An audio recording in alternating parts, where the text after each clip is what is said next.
Hi, everyone. Welcome back to First Principles. Today we've got Don Watkins with us, and we'll be talking about liberty. How are you doing, Don? Good to be here. Thank you. Don, for the context of this episode, could you please introduce yourself? Sure, I'm a writer and I've really interested in philosophy and how it shapes our thinking. So philosophy is, I think of it as the science that identifies our deepest assumptions and allows us to question them and make sure that they're true and then apply them consistently so that we have a framework to guide our thinking and action. And so all the writing I do is really focused on how philosophy shapes our thinking, above all on issues related to ethics and politics. Okay, great. I mean, this is a fresh perspective on philosophy, generally from the, milieu that we are in. It's very practical. So before we dive into the liberty part, could you speak a little bit more about why is philosophy seen generally in the culture as something out there and not like practical? Well, I think most people have only kind of a vague, woozy idea of what philosophy even is.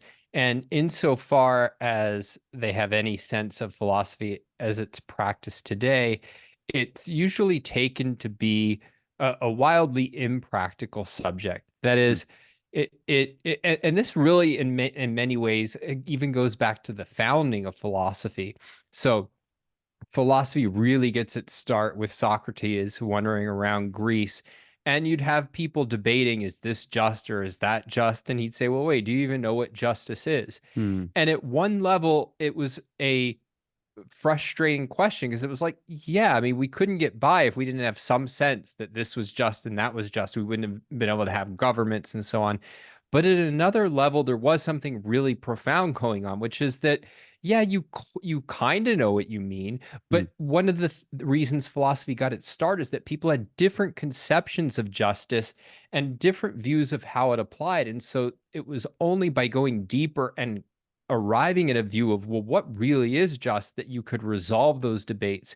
And so the impracticality, I think, one source of it is that those debates are hard to resolve. It's hard to reach a view of what justice is. And so sometimes people throw up their hands and say, "Oh, well, it's just a matter of opinion. Philosophy doesn't shed light on it."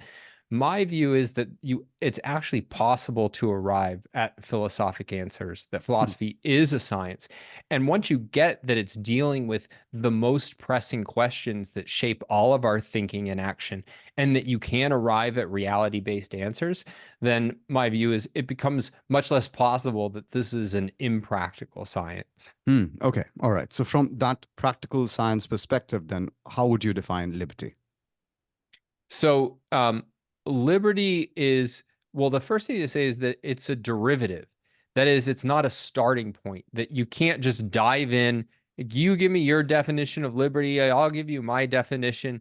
That liberty is based on a whole philosophic view of the world. Hmm. And we can delve into what I think the underlying assumptions behind my conception of liberty are.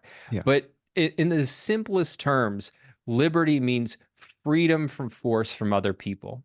It means that you're able to formulate your own judgment, your own understanding of what's true and what's good, and you're able to pursue that, to act it out in the world free from other people's force. Okay. So that's the simplest kind of perspective, but it leaves a lot of questions unanswered. Like, what counts as force is a really big one. Is the fact that somebody won't give me a job, or maybe that I have a job and they fire me because of what I say, is Hmm. that an issue of force? it, there are a whole spectrum of questions that we'd have to delve into. But at the end of the day, it's the ability to act on your own independent judgment, as against some clear-cut cases. The the Catholic Church says you're not allowed to publish a book saying that the earth goes around the sun, as against the view of, say, the Soviet Union saying you're not allowed to keep the products of your labor, you're not allowed to start a business, you're not allowed to earn a profit. That a kind of rough approximation you can think of as the United States and other Western countries, where I don't think that you have anything approaching perfect freedom, Mm. but people generally can make choices about what they say, what they publish. They can choose the kinds of jobs they want to, and they can keep at least a significant portion of their income. Yeah. You're much more on the side of liberty than is against a theocracy or a totalitarian communist dictatorship. Okay, I have a lot of questions with that answer, so I'll see how I can frame them. Let me just start with, you said it's a derivative. So what are the priors for liberty, the worldview that you're talking about? Yeah, so I mentioned philosophy and that liberty emerges as from underlying philosophic assumptions, Mm. and so there's really two basic uh, parts of philosophy that are most important for getting at a view of liberty. And one is your view of human nature, Mm. and another is your view of ethics. That is, what we're dealing with when we're dealing with liberty is we're dealing with how do you organize a society? How do you organize a group of individual human beings? And so the question is, well, what are human beings? And then the question is, what's our goal? Mm. Well, the science that sets goals is ethics. And the science that studies the basic nature of man is ethics, and underlying that metaphysics and epistemology. What's the basic nature of the world? What's the basic nature of how we achieve knowledge?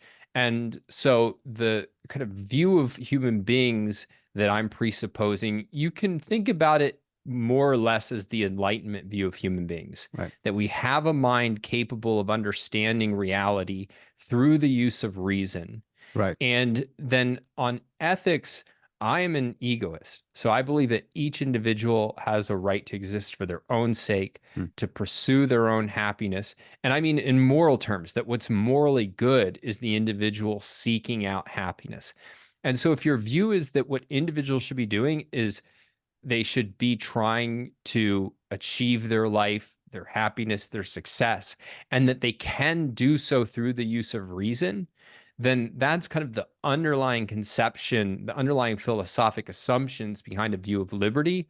And what I would argue is that it's in essentials the view of human beings, or the philosophic presuppositions that shaped the ideals of the Declaration of Independence in the U.S. That in building a nation dedicated to the pursuit of life, liberty, and the pursuit of happiness, that it was implicitly held. I mean, Enlightenment thinkers explicitly held that individuals had the ability to govern their lives by reason.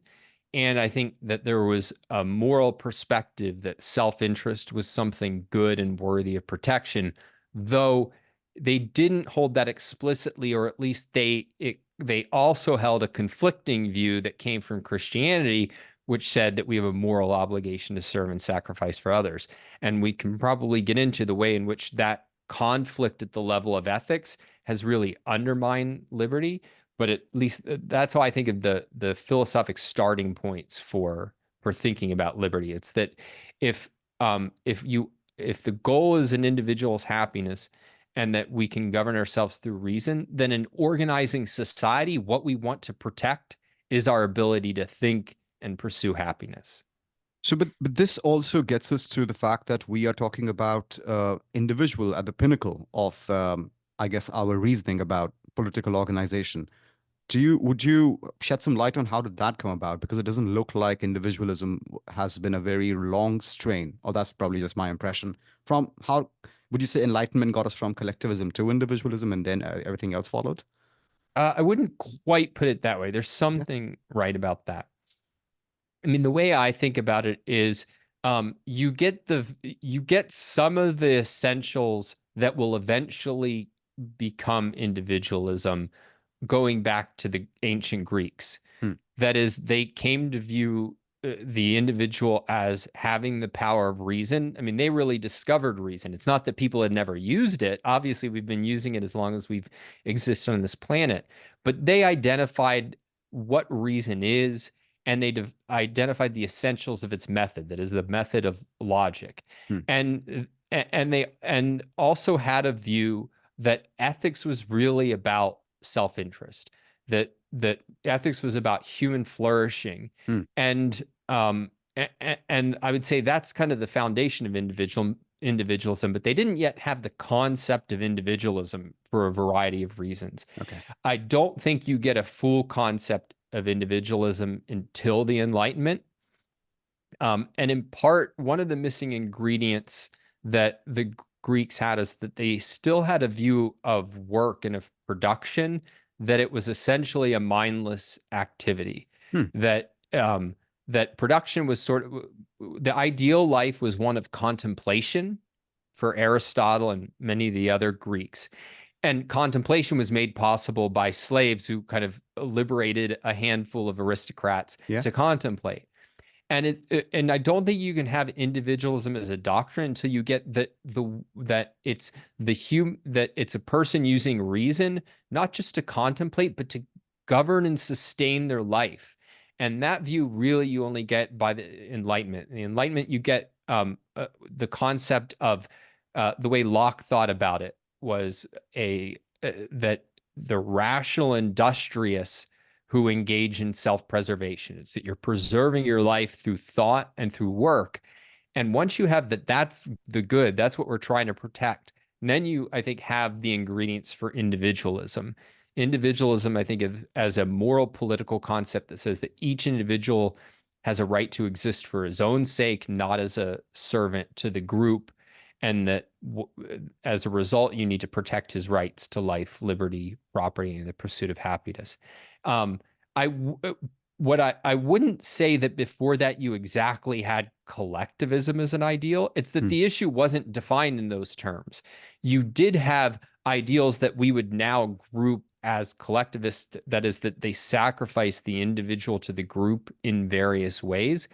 But it's really collectivism as an explicit defined ideology really arises in distinction or in reaction to individualism. It's really part of the anti-Enlightenment where they say they've had this whole idea of individualism. That's ridiculous. That's immoral. We're going to throw that out and we're going to explicitly elevate the group, deny the reality of the individual. Before then, one way to think about it is it's essentially you have tribalist ethics, tribalist political systems where the individuals are servants to something higher than them, but it's not yet seen as the individual versus the group in the way that it would be after the Enlightenment.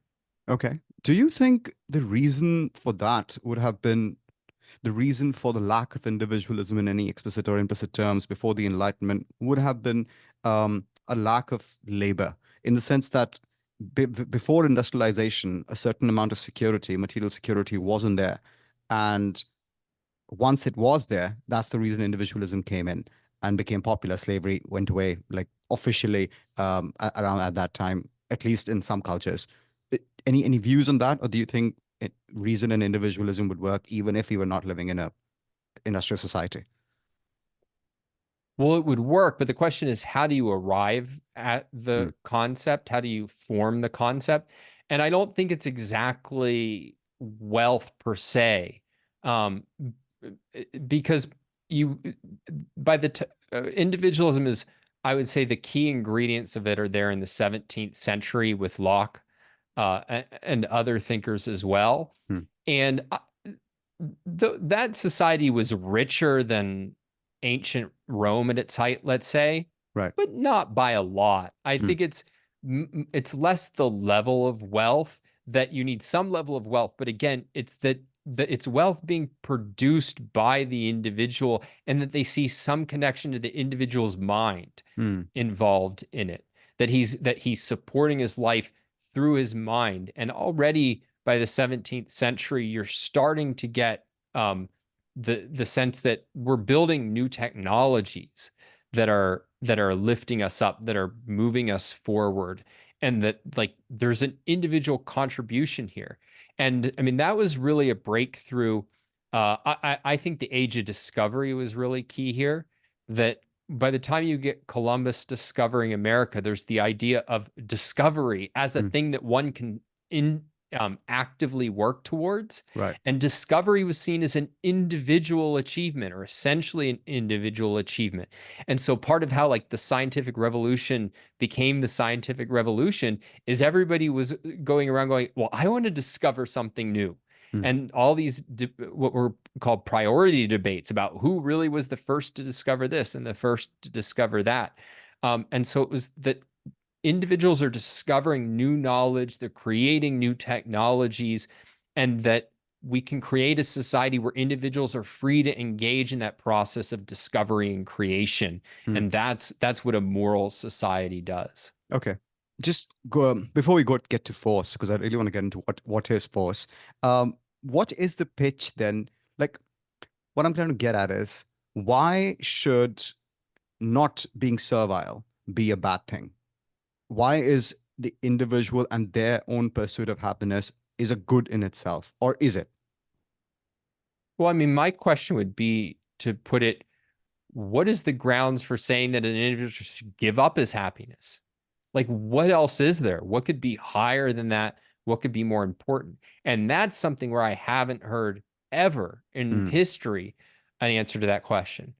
Now, there's a caveat to it. There's all kinds of answers, but in the end, what they amount to Mm. is that they amount to the idea that an individual's pursuit of happiness um, is either an illusion, they can't achieve it at all, and this Right. is often the religious view. So take you in a religious thinker who I think had many positive elements.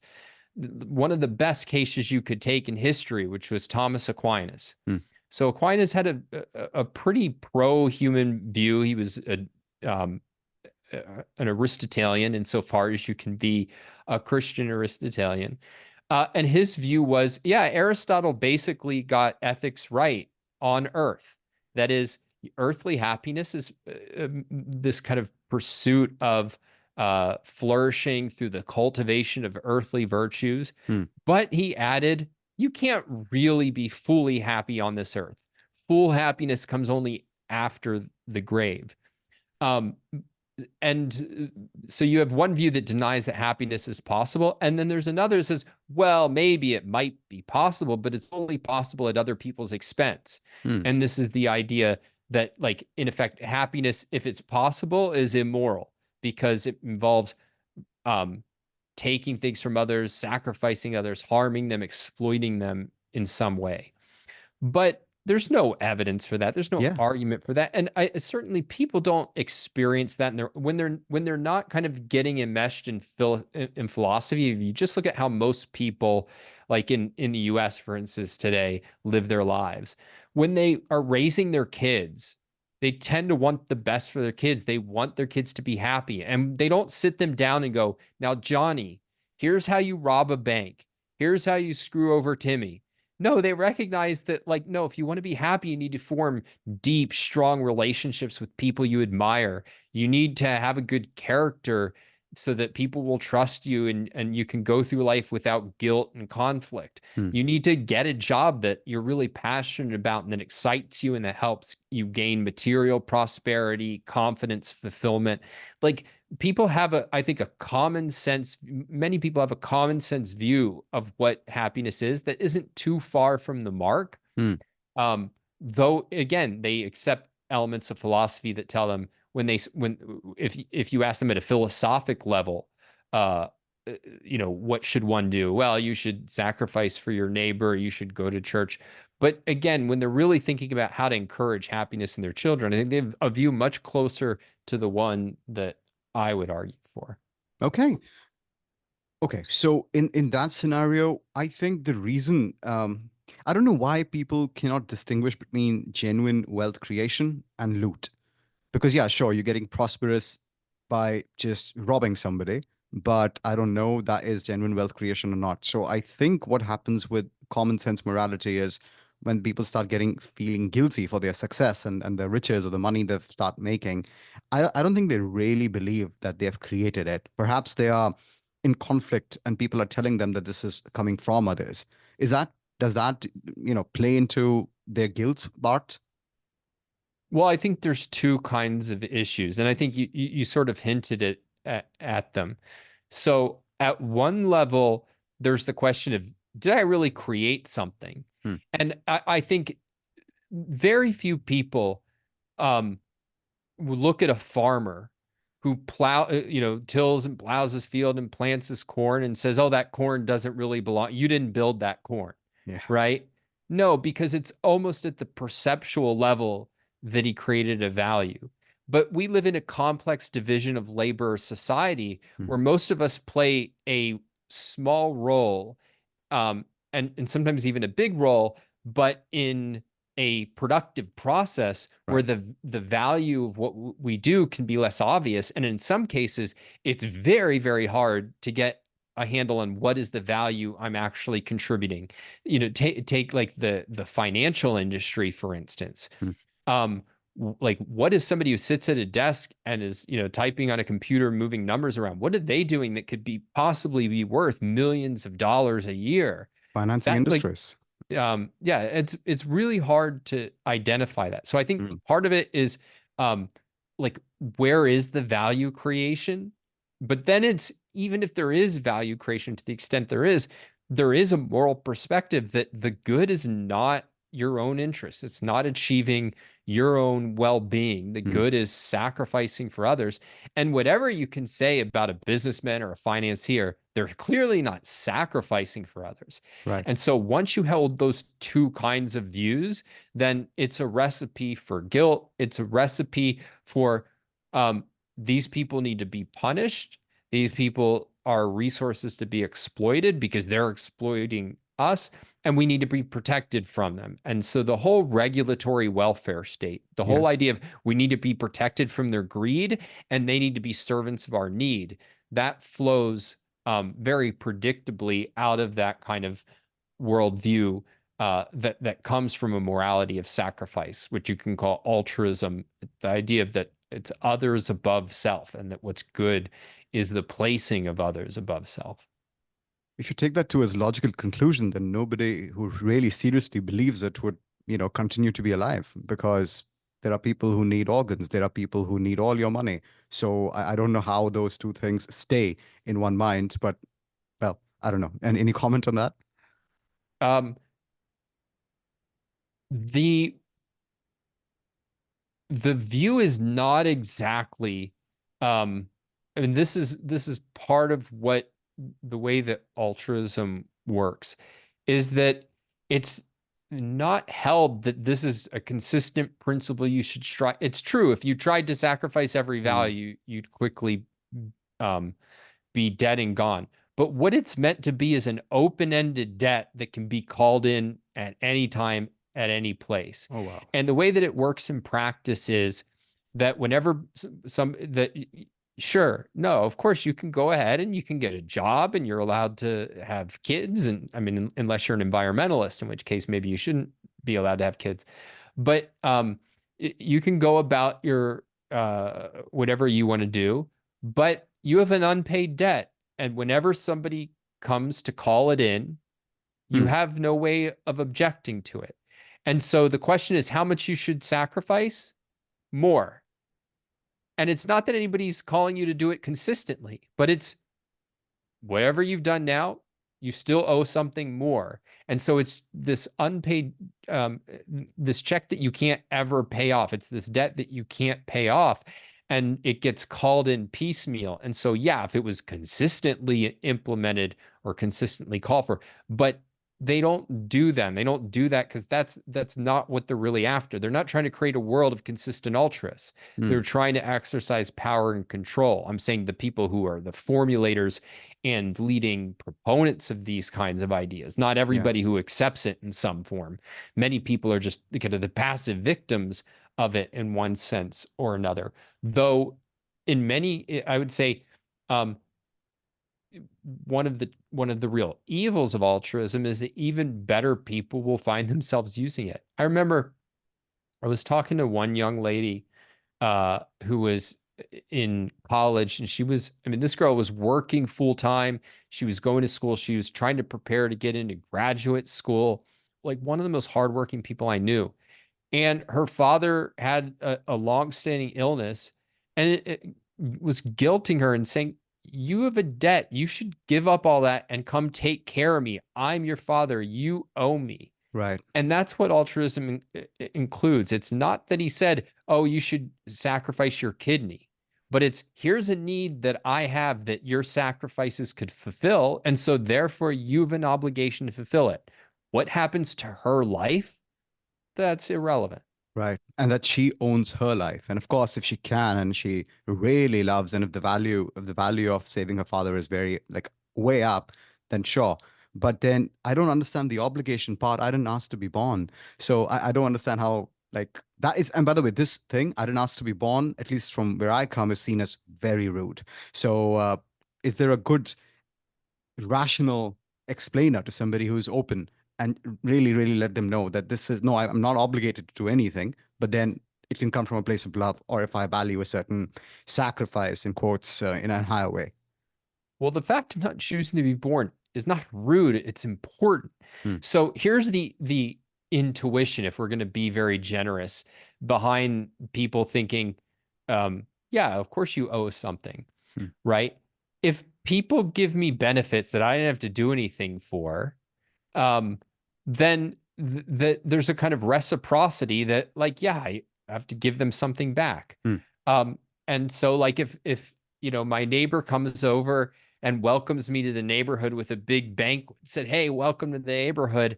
There's a way in which, uh, in accepting it, yeah, there's a kind of debt I'm Yeah. accepting. Yeah. And but notice there that there's a choice involved. I'm choosing to accept it. And if I didn't choose to accept it, I wouldn't have that debt. The um, Contrast that with a different kind of case. I don't know if you ever heard of or encountered these. They were called squeegee bandits. No. In certain cities, you'd be driving around and you get to a red light and somebody would jump out and squeegee your window Oh clean. They yeah, yeah, wouldn't they yeah. wouldn't ask for your Oh yeah. permission. And then the idea would be, I performed a service, give me money. You have no obligation to give Yeah. them money. Indeed, I would regard it as immoral to give such a person money, because what they're really trying to do is extract your money without your consent. They're Right. trying to guilt you into it. And the issue with, and so are you born into a world where, assuming that you have even halfway decent parents, you're given all kinds of benefits that you didn't earn? Yeah, of course, you couldn't earn them. You weren't consulted to be brought into the earth, brought onto this earth. You couldn't. You're a baby. You can't decide. Yeah, like, maybe I'll go off and live on my own Yeah. versus be taken care of by my parents. Giving birth to a child, and I say this as having two kids, it's a one-way contract. Hmm. All the responsibilities fall on the parents. Yeah.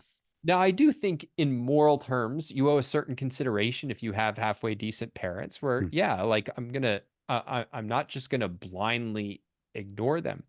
But that's very different from saying you're born with a debt that you have to repay. I Right. don't think that's right. You can't have a debt that you didn't consent to. And so, the only obligations that you have a genuine moral responsibility to fulfill are the ones that you've voluntarily chosen to accept. Otherwise, what you're doing is you're saying the way that we should run a society is by squeegee bandits. Hmm. People start doing things that they decide are beneficial for you, and then you owe them some undefined debt. The Right. government is going to take over schooling and not even educate you. Now you have an infinite unpayable debt to society, and it can extract whatever it wants from you. Because Okay. notice this, let me just highlight one last point. Notice this. What they don't say is, we've calculated the benefits that you were given up to the age of 18, let's say. Hmm. They run into $18,000 or $240,000 and so on. And so you have to pay back this debt. It's an unidentified, open-ended debt that you can never repay. Right. But that's precisely what they want. Because it'll keep you servile as and when they need it. It's that it robs you, in their view, of the right to assert your own rights. It's the right to say no. Right. Right. And who is it they here? Is it the family system, the culture, the tribe, the state, or is it just like an amorphous culture? And no one in particular, but the incentives are aligned in such a way that this perpetuates. It's anybody who wants power.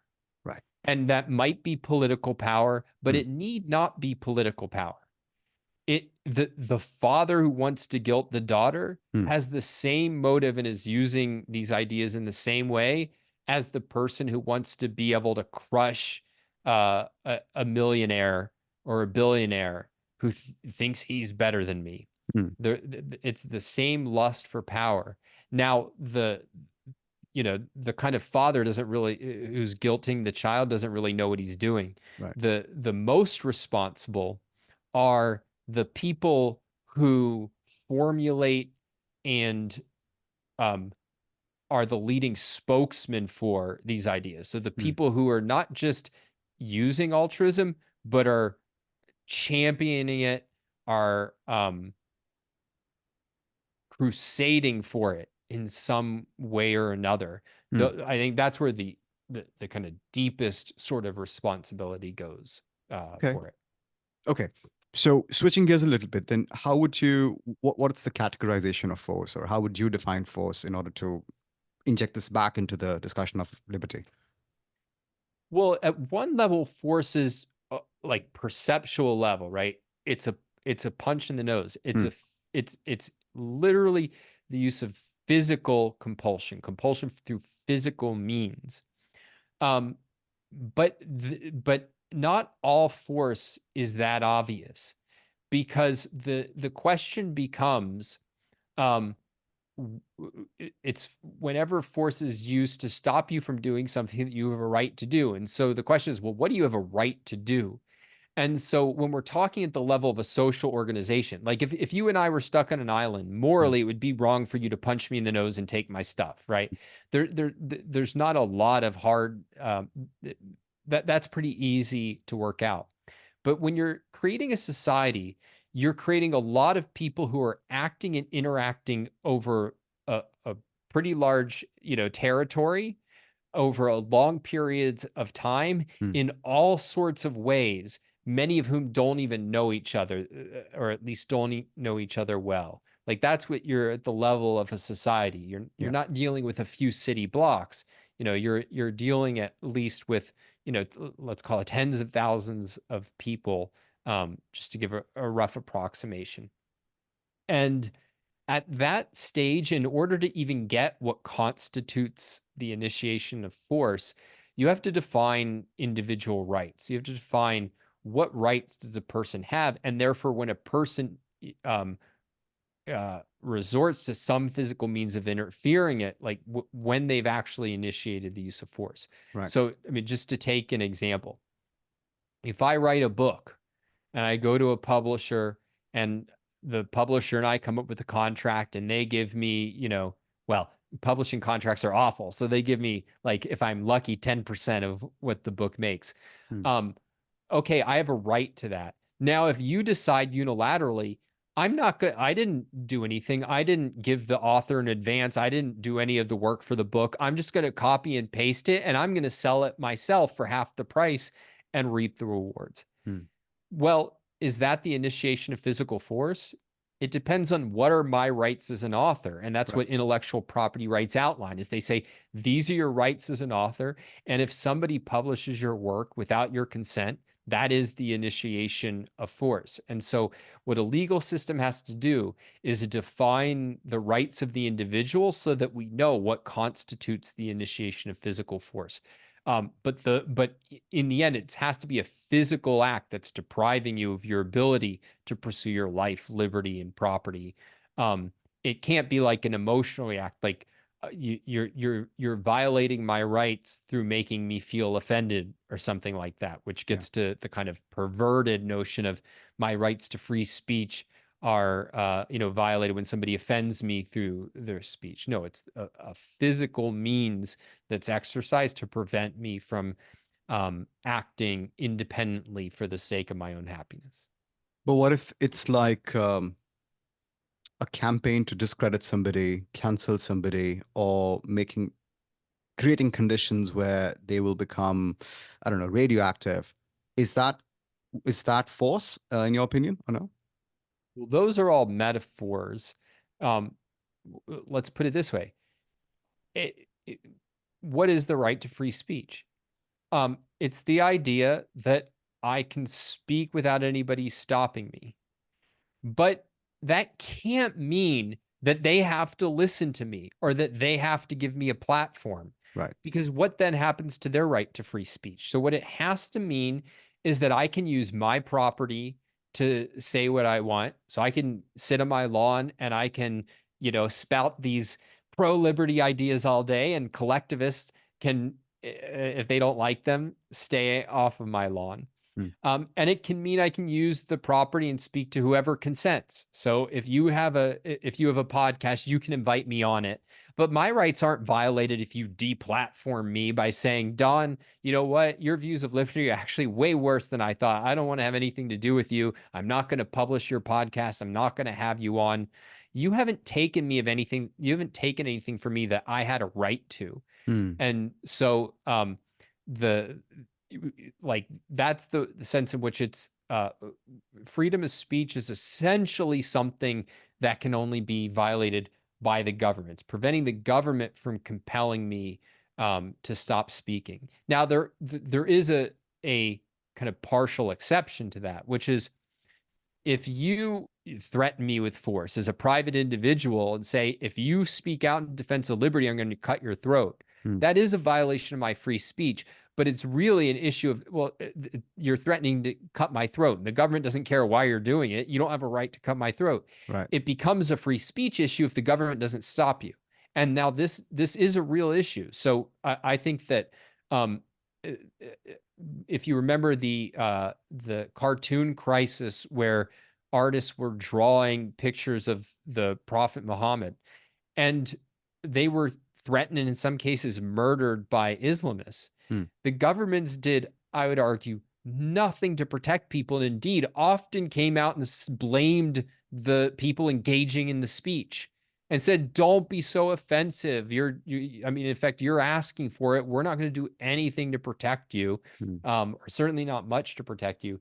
And in that kind of context, I'd say other individuals are violating your free speech, but it's because of a default on the government. So I think in the end, only the government directly or indirectly can violate your right to free speech.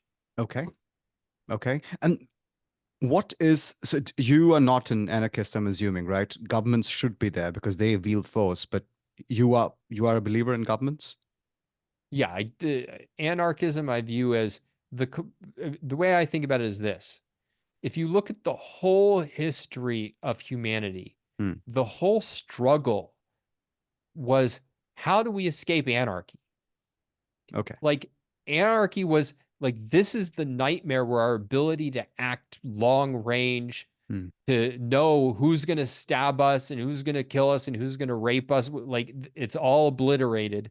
And part of the reason why people welcomed, and I mean welcomed, even what we would regard as atrocious governments, Right. is that it was way better than the chaos of anarchy. Hmm. And then what the progress was to make governments more and more under the control of the rule of law rather than the rule of brute force. So it was the worst kind of brute force is the arbitrary, unpredictable brute force of anarchy.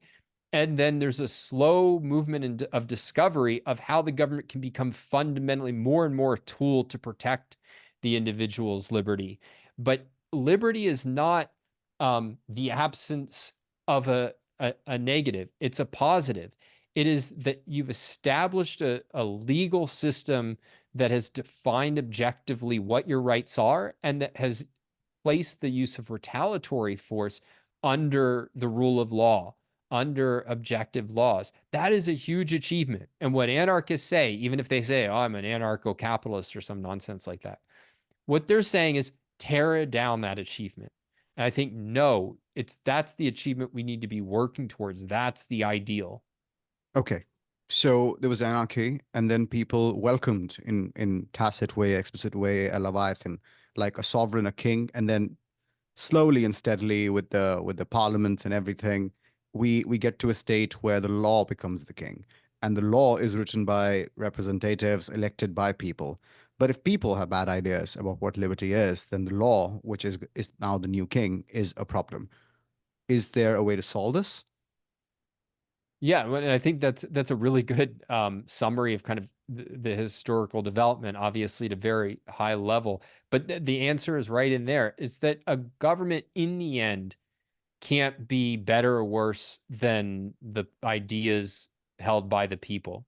Right. That people, I think, not in the short term, but in the long term, get the government that their ideas deserve. And so then the answer becomes, okay, what you can do to push government in a better direction is try to influence the ideas of a culture. Hmm. And I mean, that's is my whole career has been devoted to trying to do that. And Right. I work at a place called the Ayn Rand Institute, and part of what we do is how do you do that? And I would say the one crucial aspect is one important thing to remember in that regard is that the ideas of a culture are not set at random, that there's a relatively small number of people who make it their career to formulate ideas and spread them into the culture. Hmm. Those are the intellectuals, whether it's journalists, academics, um, writers of various sorts, even artists in certain ways. Like there's all kinds of people who what they do is they take ideas and they deliver them in one form or another to the rest of the population. And that it's by influencing the intellectuals and by replacing bad intellectuals or out competing them that you influence a culture. And so my books are aimed at a popular audience, so they're kind of like direct to consumer, trying to shape people's ideas. And then if you think about what the Ayn Rand Institute does, our core approach is to educate the educators. It's to educate the future intellectuals who we hope will take leadership positions with better ideas in every kind of field imaginable. Okay. So is the ARI also, I mean, is it only for adult education, or do you have programs for children as well? Like if you can expose them to ideas early on, it might help. For what we do, it's just adults. Okay. But certainly education for children is really important. And indeed, some of the people that we've trained have started schools for children. My fiance is an educator and works for one of those schools. Right. And so that's a crucial piece of the puzzle, but not what the focus of of the Ayn Rand Institute. Okay, I do want to speak a little bit about objectivism as well, since we've mentioned Ayn Rand over here, and later come back to John Locke and the Declaration of Independence. From the objectivist perspective, like what's the pitch for it? Like, why is objectivism true? And if I'm just open to being convinced, like, what is your pitch? Well, I mean, I think the starting point is just to say in a capsule, like, what is objectivism?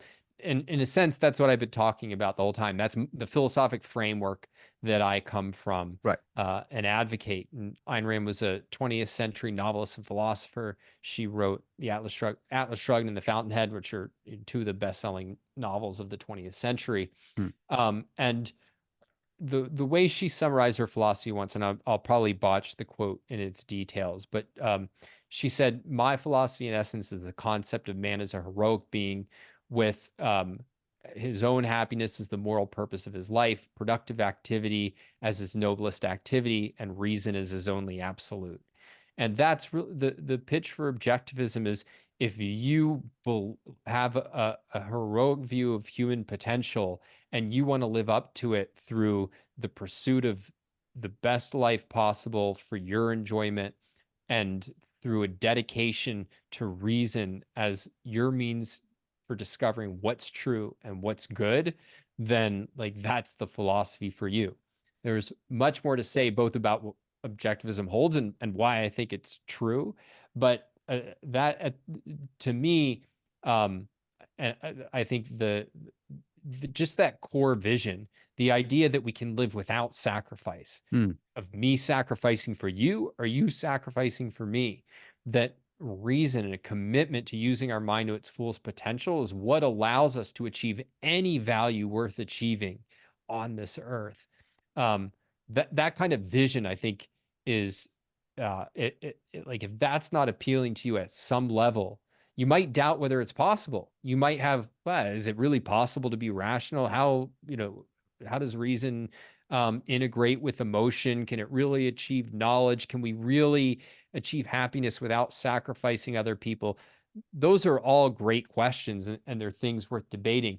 Hmm. But if even the possibility of that vision isn't appealing, then probably nothing else I ever say could be appealing. Okay. I want to come back to this, but let's talk about John Locke. Liberty also is generally sandwiched between life and property, life, liberty, property. Now, it's weird that the founders did not include property over there. It was pursuit of happiness. So how are these related? Life, pursuit of happiness, and property related to liberty? And yeah, I'll come to the second question in a bit. I mean, in a sense, there's only one right. Hmm. And if you read the kind of the discussion of rights in the 18th century, that, like, they made this point, and it's that there's the right to life, and that all of these other things are aspects of it. So if you think about what Locke is arguing is, look, if the goal is self-preservation, Hmm. then the things that are required for self-preservation have to be protected. The rational and industrious have to be protected. You have to be able to think, you have to be able to produce. And part of what it means to be able to produce is that if you've produced something, you get to use it Hmm. for your purposes. These are all just aspects of the quest for self-preservation. They're all rights are really aspects of the right to life. But what they're doing is they're bringing out crucial aspects and emphasizing them. And often what's being emphasized are the things that are often undermined. So, I mean, one of the reasons this isn't the Declaration, but in the Constitution and the Bill of Rights, part of the rights that get spelled out are precisely the ones that were most salient for the founders of the United States for being violated. But they're all just aspects of an overall vision of what's required in order for a human being to live. And that's what we're protecting. That we have a view of the right way to live, Hmm. and that what we're saying is that a good government is one that respects that as a right and Hmm. protects that as a right. And so it's not accidental that the word right is being used here. It's a moral perspective on human life. It's that we think that there's a right way to live. We're not going to force you, and indeed couldn't force you to live that way, because you can't force a person to think. And this is Right. something Locke really understood. If you read his letter concerning toleration, he really understood you can't force a mind to think. You can't force it to know what's true and to value what's good. It has to be a product of the individual. But what we can do is we can force people from stopping you from Hmm. doing what's right. We can protect what's right, the right way to live, so that if you choose, you're able to function in that kind of manner. And that's what the role of a government is. A government is fueled by a moral vision of the good, and its function, however, is not to enforce that, but to protect that vision. Okay. Now, why do you think, and this is obviously speculation, that the founders removed the word property and replaced it with pursuit of happiness? I don't know. I haven't studied it too closely. I've heard that there was some concern on the part of Jefferson that it was your property was very tied to slavery, and that he Right. didn't want to create that kind of precedent. But I haven't looked at it closely enough to say with confidence that that's true. That's just one of the things that I've heard. Though I would add, there was never a denial that property rights were a crucial part of what they were protecting. I mean, it was in all of this. I shouldn't say it was in many, at least, if not all, of the state bills of rights and so on, and conception of rights. He's echoing in the Declaration John Locke, who really emphasizes property rights. And I would add that the pursuit of happiness was a good thing to add, Okay. because it really hammers home something that I don't think was obviously as important to hammer home then as it would become in the course of the next 100 years. Right. That this is about the individual's Hmm. pursuit of his life. The pursuit of happiness is the most selfish statement in political history. And that was going to become really important because that's exactly what the anti-enlightenment would attack and try to undermine. Okay. Okay. A few years ago, there were riots. I'm not going to mention which ones, but there was a lot of destruction of property, and that was poo-pooed. It's just property. You're not killing anyone. Why are property rights important? And why is it so important for life and liberty to be fueled?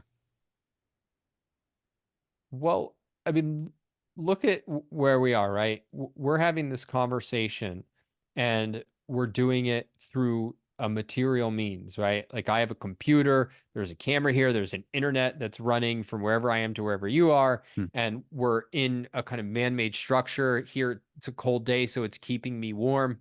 Not sure about the weather where you are. Um, and the reason I'm able to talk to you is because I have enough food in my stomach that I'm not falling over and unable to function mentally.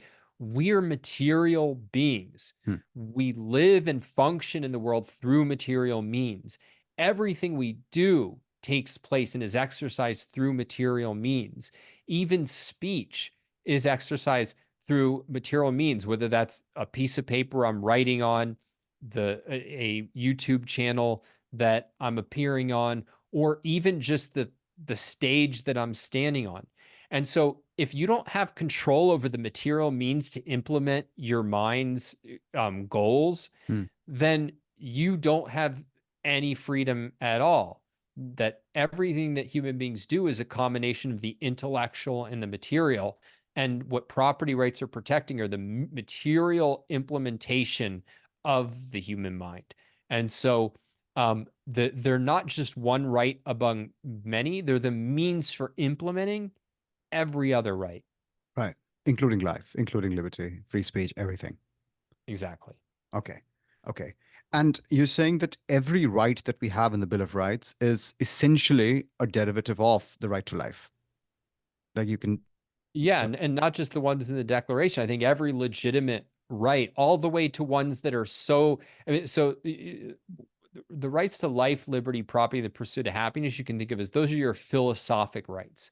right. That's the kind of big picture framework of what a government should protect. But then we talked about the way in which, in order to protect those rights, you need to translate it into a much more concrete Hmm. political legal code. Like I need to know, for instance, in specific terms, like where does my parcel of land end and where does yours begin? I need to know, like, how is this clause in this contract going to be interpreted? Like, I need to know what is the exact, like, at what year does my copyright run out, and so on. So all of your rights have to get translated into pretty concrete terms, but even there, that's all derivative in one way or another if they're legitimate rights of the right to life. Okay. I have a few rapid fire questions since we are at the last segment of the podcast, Sure. and they are tangential because it'll just help me understand more. So, what would you say to people who will give a pass to benevolent dictators? So, for example, Singapore is authoritarian, but it's mostly right when it comes to economics, or UAE is coming up, and societies that have traditionally been Republican or Republican Democrat, I mean, in the actual sense of the word, not the parties, they are probably not as fast or not as agile or whatever. The life there is maybe looking down. Would you support the other models, something like a benevolent dictator model, or that even if the benefits are there, it's not going to work out in the long run? I don't think about it in either of those ways because Okay. what it does is it says what we're concerned with is avoiding a dictatorship. We're concerned with avoiding negatives. And my view is I want the most positive possible. Okay. I want to create a free society. And I mean that's what the founders did, right? Like they were rebelling not against the worst tyranny on earth, but the freest society on earth at their time because they wanted to create something even better. So would you have a view on Lee Kuan Yew, like from a scale of 1 to 5, 5 being the best? In with this conception, what would you rate him? Rate who? The founding Prime Minister of Singapore, Lee Kuan Yew, because that is what Yeah, sorry, go ahead. Oh, I just don't know enough to be able to, even if I was going to endorse that kind of scale, which I never would for something like evaluating a, a political leader, I Hmm. don't know enough about the Singaporean situation to Okay. give an informed statement. Where in the world, culturally and legally speaking, do we have liberty respecting, let's say, polity? The most liberty respecting polity? Because you said that that free state doesn't exist, but we've gotten close to it. Or is it just the states, America? I don't think that you can like um compare one state against the another except in very gross terms. Okay. I think that you could say that countries like the United States, Canada, Japan, Sweden, all of like and many, many more that I could rattle off, they're all essentially free um if you compare them historically or to places like Iran, Saudi Arabia, North Korea, Venezuela, which are essentially unfree.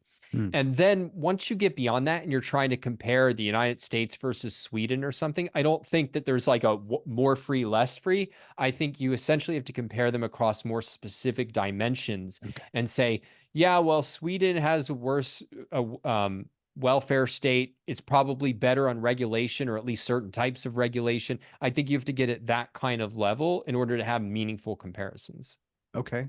And if a social democrat comes to you and says that, low regulation, amazing wealth creation, but we do want to fund a welfare state, would you give them your approval? Would I concede that they own my life? No. Okay. Okay. That's okay. That's nice. That's a good way to think of it. So any kind of money taken by force can be viewed as extortion. Yeah, though I want to emphasize what we've been talking about here. There's a like a meme level statement about taxation is theft. Mhm. Um, and I think I view that as like your heart's in the right place, but it's only theft in first of all, I wouldn't put it exactly as theft, but it's the whole perspective is, or the whole debate is, do you have a moral right to it? It's only theft if you have a moral perspective that says you have a right to it. But that's exactly what most people reject. They reject the idea that you have a right to every dollar that you earn. And so you can't short circuit it with, well, don't you oppose theft? It's a much deeper kind of issue than that. Right. Right. Okay. Yes, because the ownership is big. Okay, got it. Now, another question, and this is just my initial assumption, and I haven't thought about it in a very serious way, but I think, especially in the rich world, I'm using the word like the first world, people tend to think that, the wealth just exists and it's just a matter of decent distribution. But wealth needs to be created, and it always needs to be created for more and more demands or whatever. Is that a decent assumption to hold, or like where am I wrong here? Is what assumption that wealth is created or Yeah, that wealth. I mean, my perception is that a lot of folks in the culture think that wealth doesn't need to be created; it just exists. So this emphasis on production and on streamlining regulations and making them more production friendly, they don't tend to like that because they think, I don't know, some NIMBYism comes in or something else comes in. So how would you approach this area? it's not that they think it just exists, it's that they evade that it has to be created. Okay. You can't, it takes 2 minutes for anybody above the age of 14 who knows two, who knows anything about history to have a sense of this stuff wasn't always here. Like, we didn't always have modern medicine and large houses and the internet and so on. That had to be created. And particularly in how if you're dealing with the people who are deciding what government should do, that they know full well on some level that this stuff got here by some means.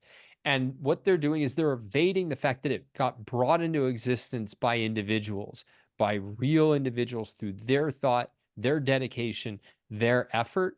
And they're evading it so that they can claim the right to dispose of it for the ends that they desire Hmm. without the effort of creating it. And that I think is the fundamental is to what you're doing is It's not you're proving that wealth had to be created. It's that you don't let them evade it. You say that, like, no, that has to be front and center. That if you want to live in this world where we can have a conversation from many, many miles apart, if you want to live in a world like that, then you have a moral obligation to recognize the rights of the people who create that world, which are every productive person to the extent that they're productive. Okay. If somebody's coming at this conversation with like a blank slate, but they have priors which have like high level of collectivism, like, feeling guilt if you are not able to help a tribe or something, um, how should they start to sort of investigate those things? And then what other resources, apart from your books and of course your books and ARI, can they look into, like if they are on a journey of self-exploration into the whole concepts of liberty? Yeah, I mean, like basically, you find a place, to start and go down the rabbit hole. And I mean, I'm happy if people check out my books. But certainly for me and for millions of other people, that rabbit hole really starts with Ayn Rand. Right. And I really encourage people to read Atlas Shrugged. The Ayn Rand Institute gives out free copies of Atlas Shrugged to students who request them. But look, if you're not willing to put down $6, $7 to read it, just go on YouTube and type in Ayn Rand and let the rabbit hole begin for free. Yes. Okay. Last question. This is not related to liberty in a direct way, but I'm really interested in Ayn Rand's conception of envy, which is the hatred of good for being the good.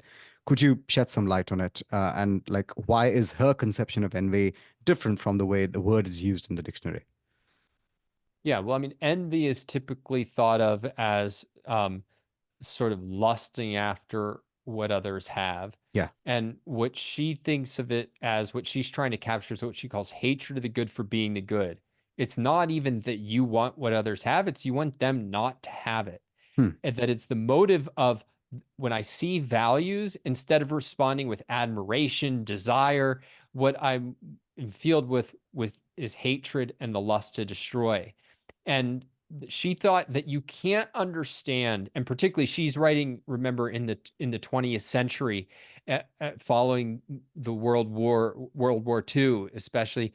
You can't understand the 20th century if you don't understand this motive. Hmm. And particularly, she grew up in the Soviet Union, and had to reflect a lot on what is the nature of evil, what is the nature of the people who are completely closed to reason and have no value on human life. And what she came to think is that there is this motive that when I see something good, I want to destroy it. Hmm. And I think most of us, that can sound really implausible, but if you pause for a minute, I do think that there's a lot of evidence for it. I mean, just take some of the terminology we've had, cutting down the tall poppy, Right. Schadenfreude. These are kind of concepts hinting at the same thing or capturing parts of it. But even think of, like, I've reflected in myself, moments where somebody is particularly confident or good looking or fit. And for a moment, what I feel, not hatred, but it makes me insecure, Hmm. right? It makes their virtue makes me reflect on where I don't feel as good about myself as I might want to. Now, imagine if instead of that just being a fleeting moment, your whole value structure is oriented towards people's virtue, their strength, their confidence, their happiness, makes you feel deeply insecure and inferior. And so your mechanism for coping with that is, I'm going to take them down. I'm going to show them that I'm not nothing, that they shouldn't be so smug and so arrogant. And that's really what envy, in the sense that Ayn Rand's talking about it, is. It's when your core mode of functioning, at a deep level, is oriented towards hatred at the sight of virtues.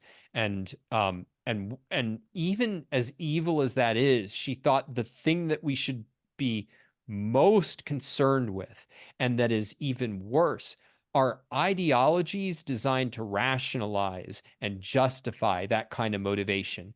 And in the end, this was why she thought altruism, the idea of self-sacrifice, was not just wrong, but evil, Right. because she thought what altruism was in the end was a rationalization, a weapon for dressing up as good, that kind of lust for destruction of that which is genuinely good. And this might have not been like an official project, but this is how people, they also want to dress their baser feelings as good, and altruism could have emerged like that. Well, I mean, that would be a longer discussion. Hmm.